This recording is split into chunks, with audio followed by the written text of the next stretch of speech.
In this video, I want to talk about why educational assessments often lack credibility. The purpose of this video is to provide some validation and support for those of us that went through various harmful dynamics as children and teenagers, and consider how they might have limited us so that we can develop ourselves more fully now that we are free. A quick disclaimer, this video is not professional advice of any kind. Also, I know that many people do very much like educational assessments and what they did for them. So this video is not meant to paint a broad brushstroke or invalidate that in any way. It's really just my attempt to share some of the things that I have learned, largely through personal experience and independent study. So I remember as a kid, I was taken to quite a few educational assessments throughout the years. I think largely to test for learning disabilities and other potential developmental issues. Now, why did this happen? Well, basically because in a variety of settings, school, family environment, I was perceived to not be behaving in the way that was expected of me. Perhaps in school, at times, I would be performing very inconsistently. So maybe sometimes I'd be performing really well and learning really quickly, and other times I would appear to not be. At times I might be perceived by the adults to be behaving in a way that was rebellious or reactive or something like that. Basically, my feelings and behaviors did not fit the constructed box that was expected for a kid like me. And so the various adults with power over me were basically like, oh yeah, these experts can help us figure out what's going on with Nick and what we need to do. And the scope of the discussion was basically as narrow as Nick has some deficits and we're going to figure out what they are. Sounds fair enough.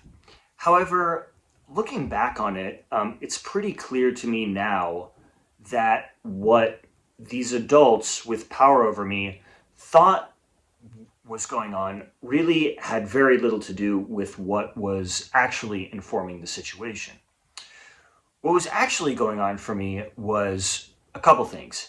I was coming from a family environment where I felt totally misunderstood most of the time, where there was a lot of divisiveness, a lot of reactivity of various kinds, a lot of, I would say, intergenerational trauma, and where my sense of self had been undermined basically ever since I could remember. And also, I really didn't agree with the kind of schooling that was being forced on me. Schooling that had very little regard for my own actual self-direction and my own interests, perhaps despite lip service to the contrary.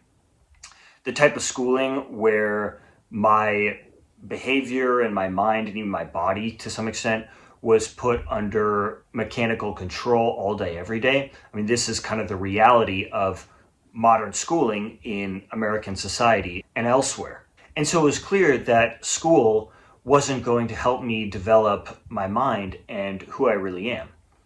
And so my behavior in these settings, to some extent, reflected these real issues, whether it was rebellion or reactivity or something like that.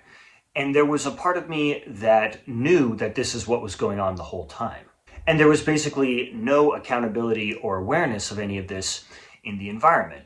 And I remember in the home environment, it was like you had to accept this story that the family is just totally loving and everybody is perfect, except for me, apparently.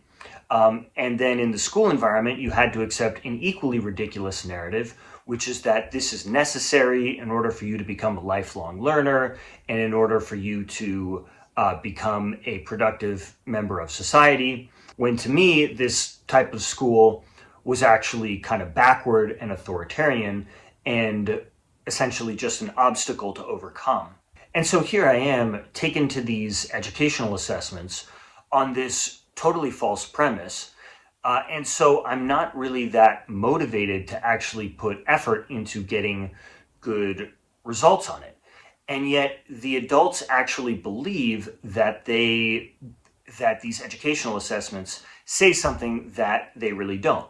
It's not unlike how if you put a kid in a school environment that they really don't agree with, and then they perform poorly in that environment, we assume that this actually says something meaningful about their abilities, when it really doesn't at all.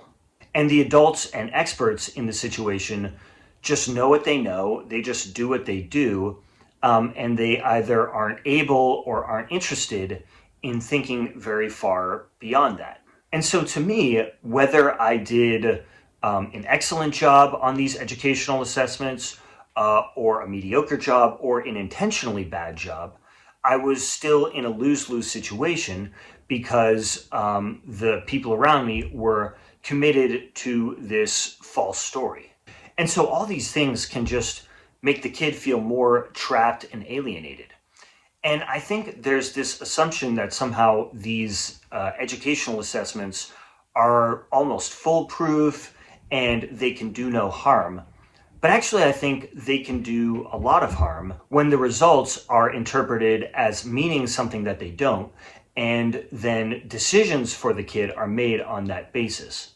And this is where I think there's a big danger in this kind of technocratic, expert worshiping, scientific approach to these kind of issues, because we can sort of get seduced into abandoning our intuition and common sense.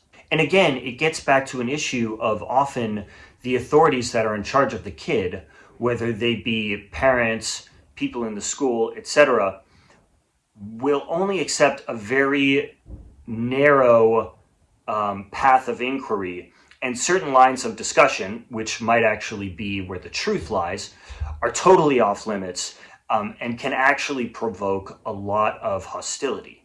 So for example, questions about maybe the family system is really broken in a lot of ways. Maybe the school system is really broken in a lot of ways as well.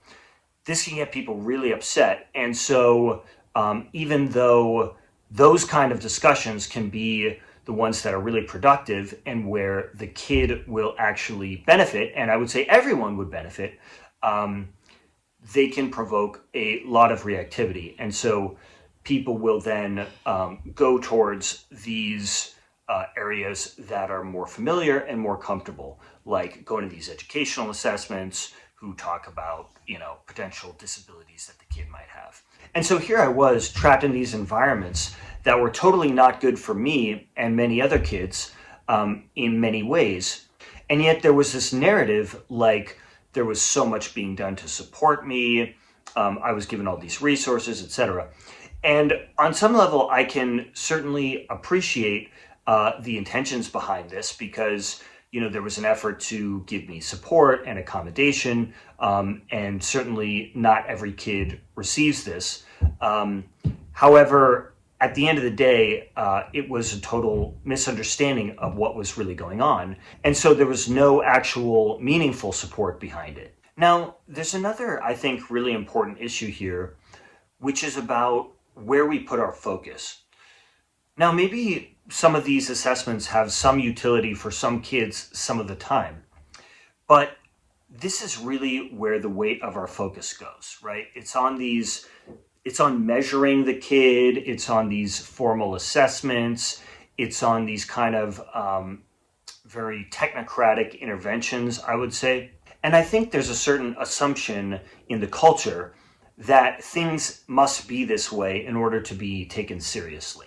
And then the kid gets shaped on that basis, and they sort of orient their lives to a large extent around these kinds of values. And this kind of thing, very notably, doesn't require relationship quality.